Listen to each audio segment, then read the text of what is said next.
야, 이 화장실 청소나 하던 늙은이가 감히 여기가 어디라고 통역을 하겠다고 나서. 조상우 전무가 내던진 차가운 얼음물이 제 얼굴을 타고 주르륵 흘러내리는 순간 세상이 그만 멈춘 것만 같았습니다. 30해라는 그 기나긴 시간 동안 오로지 자식과 남편만을 위해 제 이름, 석자를 지우고 살았던 인고의 세월. 앞치마 속에 꽁꽁 숨겨왔던 5개. 국어의 지식과 그 뜨거운 분노가 마침내 화산처럼 제 가슴 속에서 끓어오르기 시작했습니다. 젖은 머리카락 사이로 차가운 물줄기가 목덜미를 타고 내려갔지만 제 심장은 생애 그 어느 때보다 뜨겁고 강렬하게 요동치고 있었죠. 주위의 모든 젊은 직원들의 시선이 한 곳에 쏠렸고 그들은 이 기이하고도 비참한 광경을 숨죽여 지켜보았습니다. 하지만 그들은 결코 알지 못했습니다. 걸레를 든 이 초라한 노파가 과거 외교관 남편을 따라 전 세계를 누비며 국제학을 전공하고 잊혀가던 언어들을 가슴속에 섯을 퍼렇게 품어온 인재라는 사실을 말입니다. 성진그룹의 아침은 언제나 날이 선 칼날처럼 시리고 무거웠습니다. 새벽 5시 서울의 빌딩 숲이 아직 짙은 어둠의 장막에 잠겨 있을 때 순례 씨는 가장 먼저 본사의 육중한 회색 철문을 열었습니다. 차가운 금속 손잡이를 잡을 때마다 손끝을 타고 전해지는 소름 끼치는 냉기. 그녀가 쥔 걸레는 수천 번, 아니 수만 번의 왕복 끝에 이미 달코해져 제 살점처럼 너덜거렸고 찬물에 불어터진 거친 손마디는 마디마디가 툭 붉어져 나와 그간의 고단함을 묵묵히 웅변하고 있었죠. 출근하는 젊은 비서들은 화장실 입구에 서 있는 그녀를 마치 투명 인간이나 유령처럼 취급하며 지나쳤습니다. 아줌마, 저기 복도에 물기 좀 제대로 닦아요. 미끄러지면 책임질 거야. 라는 짜증 섞인 핀잔. 순례 씨는 그저 허허로운 미소를 지으며 고개를 깊게 숙일 뿐이었습니다. 죄송합니다. 금방 닦겠습니다. 이 짧고 비굴한 한마디가 그녀가 세상에 내뱉을 수 있는 유일한 언어인 줄만 알았습니다. 하지만 그녀의 낡은 청소술의 깊숙한 곳, 락스 냄새 진동하는 독한 세제통과 낡은 걸레 더미 사이에는 누구에게도 들키고 싶지 않은 그녀만의 보물이 숨겨져 있었습니다. 손때가 묻어 모서리가 둥글게 마모된 러시아어 사전과 누렇게 변색된 포르투갈어 소설책이었죠. 순례 씨는 매일 점심시간 남들이 화려한 식당에서 웃음꽃을 피울 때 가장 구석진 화장실 칸에 들어가 조용히 문을 잠갔습니다. 그 좁고 습한 칸 안에서 그녀는 작은 라디오의 이어폰을 한쪽 귀에 꽂고 해외 뉴스를 들으며 소리내지 못하는 입모양으로 단어를 은조리고 또 을조렸습니다. 사실 20해 전 그녀는 외교관을 꿈꾸던 촉망받는 수재였습니다. 남편과 함께 러시아의 살을 애우는 추위와 브라질의 숨막히는 습기를 견디며 20년을 살았습니다. 현지인들과 몸으로 부딪히며 배운 언어들은 그녀의 피와 살이 되었죠. 하지만 남편의 사업은 모래성처럼 허망하게 무너졌고 설상가상으로 찾아온 남편의 투병 생활은 그녀의 날개를 무참히 꺾어버렸습니다. 생계를 위해 쥐었던 것은 펜 대신 걸레였고 그녀의 찬란했던 언어들은 지하의 먼지처럼 쌓여갔습니다. 운명의 수레바퀴는 월요일 오전 9시 성진그룹의 명운을 결정지을 러시아가스 건물 페트로프 대표단과의 미팅 직전에 멈춰 섰습니다. 800억 원이라는 천문학적인 액수가 걸린 이 계약을 위해 온 회사가 수개월을 밤낮 없이 준비했지만 운명은 가혹한 장난을 쳤습니다. 메인 통역사가 고속도로에서 일어난 대형 연쇄 추돌 사고에 휘말려 현장에 고립되었다는 청천벽력 같은 소식이 전해진 것입니다. 회의실 앞 복도는 순식간에 아비규환의 전쟁터로 변했습니다. 조상우 전무의 얼굴은 분노로 검붉게 달아올랐고 그의 비명 섞인 욕설은 비서실 전체를 꽁꽁 얼어붙게 만들었습니다. 지금 당장 헬기를 띄워서라도 데려와. 이 계약 날아가면 너희 다 길거리로 나앉을 줄 알아.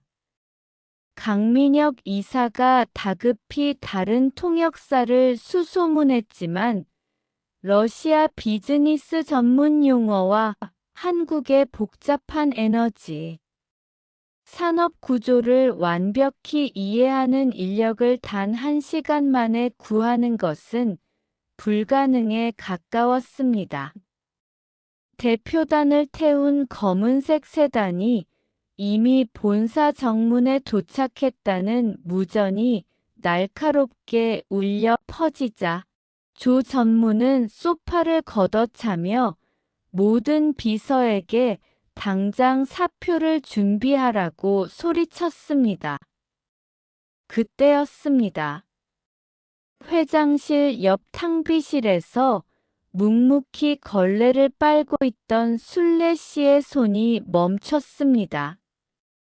낡은 플라스틱 양동이 위로 떨어지는 수돗물 소리가 마치 그녀의 심장 박동처럼 콱콱거리며 크게 들려왔습니다.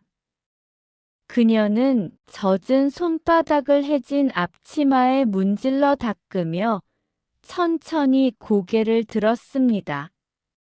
복도 너머로 보이는 조 전무의 일그러진 얼굴과 공포에 질린 젊은 직원들의 눈동자가 보였습니다. 순례 씨는 직감했습니다.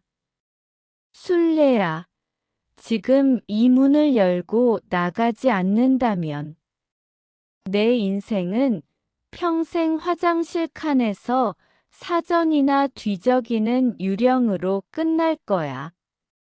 떨리는 숨을 몰아쉬며 그녀는 청소 수레를 벽으로 밀어두었습니다.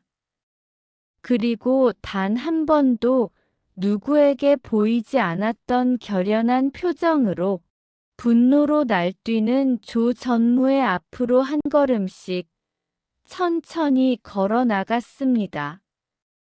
구두 굽소리 하나 들리지 않는 그녀의 고요한 발걸음이 회사의 운명을 바꾸기 위해 움직이기 시작했습니다. 회장님, 만약 제가 단 한 단어라도 틀린다면 제 발로 경찰서에 가겠습니다. 조 전무의 비릿한 비웃음을 뚫고 술래 씨의 목소리가 사무실의 무거운 공기를 갈랐습니다. 주위에 서 있던 직원들은 제 귀를 의심하며 서로의 얼굴을 멍하니 쳐다보았습니다. 조 전무는 어이가 없다는 듯 헛웃음을 터뜨리며 그녀를 위아래로 훑어보았습니다. 낡은 조끼와 무릎이 툭 튀어나온 바지, 그리고 방금 전 그가 던진 양동이에서 튄 구정물 자국까지. 모든 것이 그녀를 부정하고 있었지만 조 전무는 그녀의 눈빛에서 본 적 없는 서슬, 퍼런 기운과 압도적인 기계를 읽었습니다. 술래 씨는 조용히 그러나 단호하게 말을 이어나갔습니다. 회장님께 보고된 사업 제안서 4페이지 하단에 적힌 러시아 에너지 규제. 법안의 해석이 치명적으로 잘못되었다는 점을 조목조목 지적했죠. 단순한 언어의 변환이 아니라 러시아 법의 교묘한 허점과 독소. 조항을 정확히 짚어내는 그녀의 날카로운 분석에 강민혁 이사의 눈빛이 경악으로 바뀌었습니다. 그는 조 전무를 향해 지금은 선택의 여지가 없으며 이대로 미팅에 들어가 망신을 당하느니 이 여자의 실력을 확인하는 것이 유일한 동아줄이라고 설득했습니다. 결국 조 전무는 독사 같은 눈을 가늘게 뜨며 잔인한 거래를 제안했습니다. 만약 오늘 일을 완벽하게 해낸다면 가사도우미 급여의 10배를 주고 정직원으로 채용하겠지만 아주 작은 실수라도 한다면 무단 침입과 업무 방해로 감옥에 보내겠다는 독한 약속이었습니다. 술래 씨는 주저없이 고개를 끄덕였습니다. 그녀는 평생의 자존심과 남은 인생을 건 도박을 시작한 것입니다. 술래 씨는 화장실로 달려가 얼음처럼 차가운 물로 얼굴을 씻어냈습니다. 거울 속에 비친 여자는 더 이상 무력한 청소부가 아니었습니다. 그녀는 강 이사가 급히 빌려준 단정한 재킷을 걸치고 백발이 섞인 머리를 정갈하게 묶었습니다. 열해 만에 마주한 진짜 엄순례의 모습은 그 누구보다 당당하고 우아했습니다. 회의실 문이 열리고 러시아 대표단이 입장하자 그녀는 깊고 차분한 숨을 들이마시며 그들을 향해 천천히 유창한 러시아어로 입을 열었습니다. 회의실의 거대한 원목 테이블을 사이에 두고 숨막히는 긴장감이 감돌았습니다. 하지만 술래 씨가 완벽한 모스크바 표준어로 인사를 건네자 회의실 안의 공기가 단번에 뒤바뀌었습니다. 그녀의 발음은 단순히 책으로 배운 언어가 아니었습니다. 영하 40도의 추위를 견디며 보드카를 나누던 러시아 친구들과의 우정, 그 땅의 흙냄새를 온몸으로 겪어본 사람만이 낼 수 있는 깊은 울림과 품격이 있었죠. 미팅이 시작되자 술래 씨의 진가는 폭발하듯 빛을 발했습니다. 그녀는 조상우 전무의 거칠고 공격적인 말투를 그대로 옮기지 않았습니다. 러시아 사람들이 비즈니스에서 목숨보다 중요하게 생각한다는 신이라는 가치를 담아 조 전무의 독서를 품격 있고 설득력 있는 비즈니스 언어로 재창조했습니다. 기술적인 복잡한 용어가 쏟아질 때도 그녀는 거침이 없었습니다. 러시아 대표단의 수장인 페트로프는 어느덧 계약서보다 술레 씨의 입술에 더 집중하기 시작했습니다. 한국의 에너지 기업에 이토록 러시아의 영혼을 잘 이해하는 전문가가 숨어 있을 줄은 몰랐습니다. 당신 덕분에 우리가 제안한 조건들이 명확히 이해되었습니다. 페트로프의 이 극찬과 함께 800억 원 규모의 계약 체결은 확정되었습니다. 회의실 밖에서 초조하게 결과를 기다리던 직원들은 문이 열리고 대표단이 환하게 웃으며 술레 씨와 악수하는 모습을 보고 경악했습니다. 조 전무는 믿기지 않는다는 듯 얼떨떨한 표정으로 술레 씨를 바라보았습니다. 어제까지 그의 구두 밑바닥에서 바닥을 닦던 여자가 오늘 회사의 운명을 구한 영웅이 된 순간이었습니다. 술레 씨는 안도의 한숨을 내쉬며 자리에 주저앉았습니다. 그녀의 손은 여전히 바르르 떨리고 있었지만 그 눈빛은 이제 그 누구도 감히 침범할 수 없는 광채로 가득 차 있었습니다. 성진그룹의 아침이 다시 밝았을 때 술레 씨의 자리는 본사 32층 복도 한가운데 글로벌 전략 고문이라는 금빛 명패가 달린 개인 사무실이 되었습니다. 급여는 10배가 뛰었고 회사 전체에는 청소부 할머니의 기적이라는 소문이 파다하게 퍼졌습니다. 회장님으로부터 직접 격려 전화를 받은 날, 술레 씨는 남몰래 남편의 묘소를 찾아가 말없이 눈물을 훔쳤습니다. 여보, 나 드디어 다시 입을 열었어. 하지만 성공의 빛이 강할수록 시기라는 그림자도 짙게 깔리는 법이었습니다.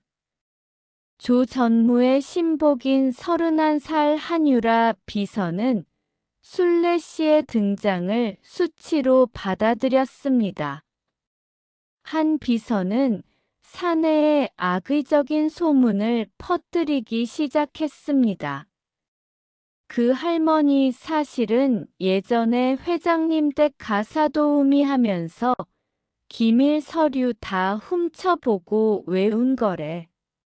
실력은 무슨 노인네가 도둑질한 거지.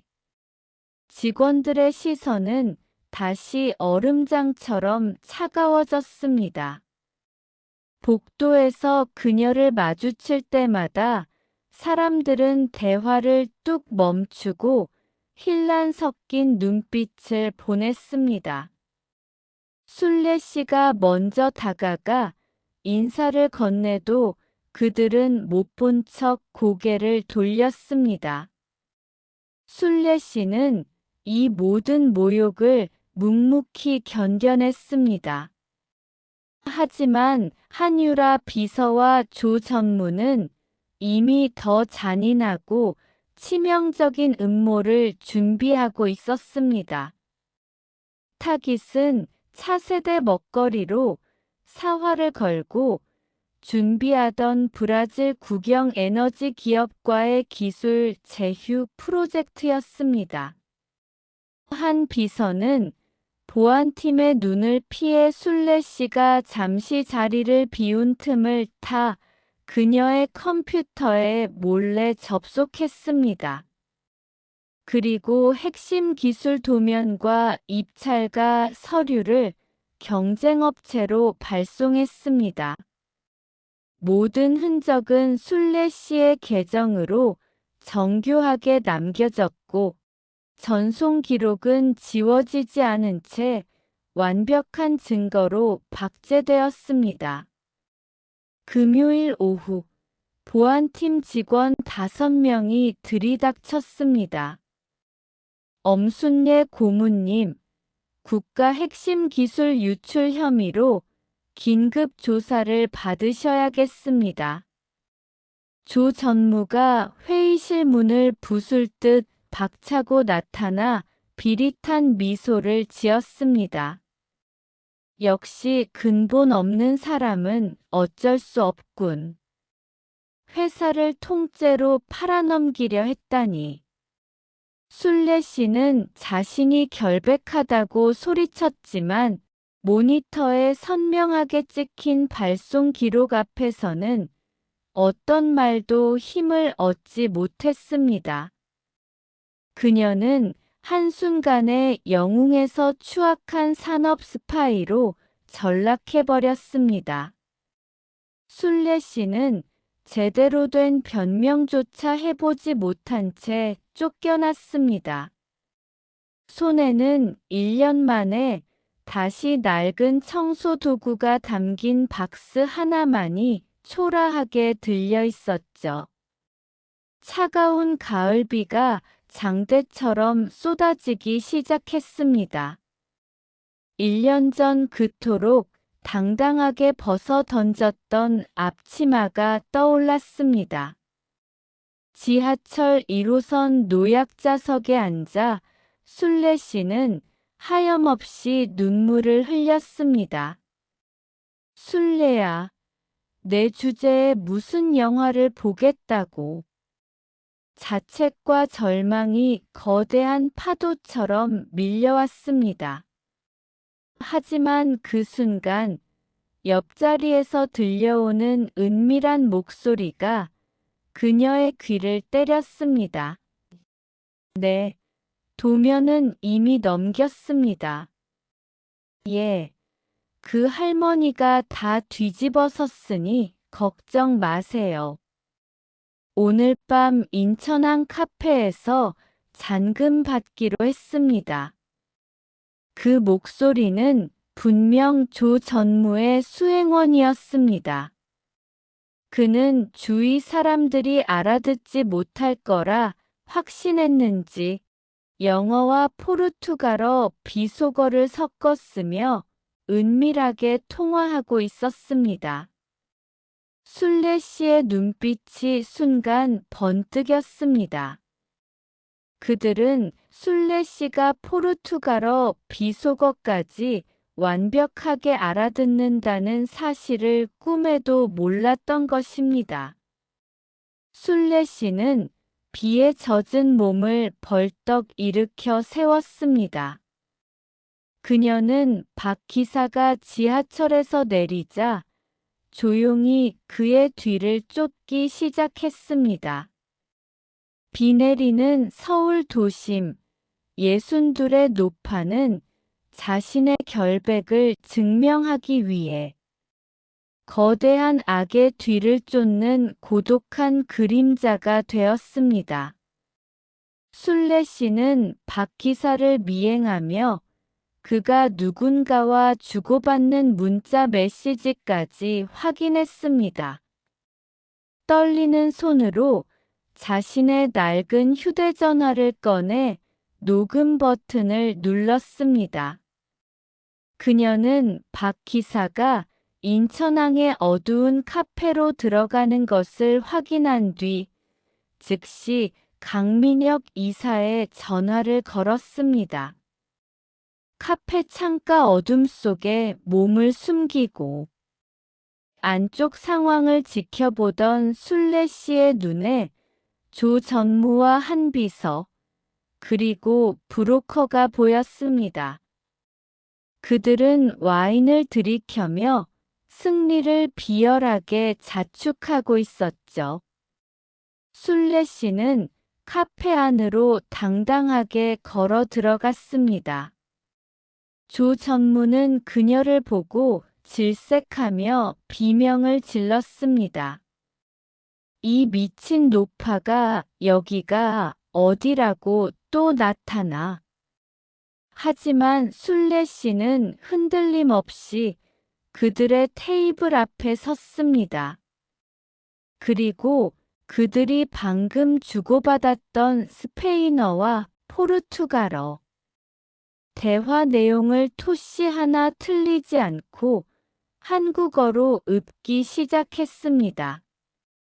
당신들이 검은 갈매기라고 부른 게 우리 회사의 기술 도면이고 조개 껍데기가 비자금 50억 원이라는 거 제가 다 들었습니다. 제 귀는 당신들의 더러운 거짓말을 실시간으로 번역하고 있었거든요. 카페의 문이 거칠게 열리며 강민혁 이사와 경찰이 들이닥쳤습니다. 술래 씨가 목숨 걸고 녹음한 음성 파일이 결정적인 증거가 되었습니다. 조 전무와 한 비서는 현장에서 수갑이 채워진 채 연행되었습니다. 다음 날 아침, 성진그룹 회장이 술래 씨 앞에 고개를 깊게 숙였습니다. 엄 본부장님, 우리가 무지했습니다. 제발 우리 회사를 떠나지 말고 미래를 이끌어 주십시오. 회장은 그 자리에서 술래 씨를 글로벌 소통 본부장으로 정식 발령했습니다. 1년의 세월이 흘러본사 1층에는 드림 소통센터가 문을 열었습니다. 나이는 숫자에 불과합니다. 세상은 여러분의 목소리를 간절히 기다리고 있습니다. 술래 씨의 목소리가 강연장을 가득 채우자 뜨거운 기립 박수가 쏟아졌습니다. 그녀는 나는 10년 동안 이 건물의 화장실을 닦았던 청소부였습니다. 라는 말로 수많은 이에게 희망의 증거가 되었습니다. 강연을 마치고 나오는 술래 씨의 등 뒤로 노을이 길고 따스하게 드리워졌습니다. 지하철 창밖으로 보이는 노을을 바라보며 술래 씨는 미소 지었습니다. 화장실을 청소하던 거친 손으로 이제는 세상의 문을 열어주는 사람. 엄순례 씨의 진짜 인생은 이제 막 찬란한 황혼의 빛을 받으며 시작되고 있었습니다. 오늘도 술래 씨처럼 포기하지 않는 하루 되시길 바랍니다. 지금까지 긴 이야기 들어주셔서 감사합니다.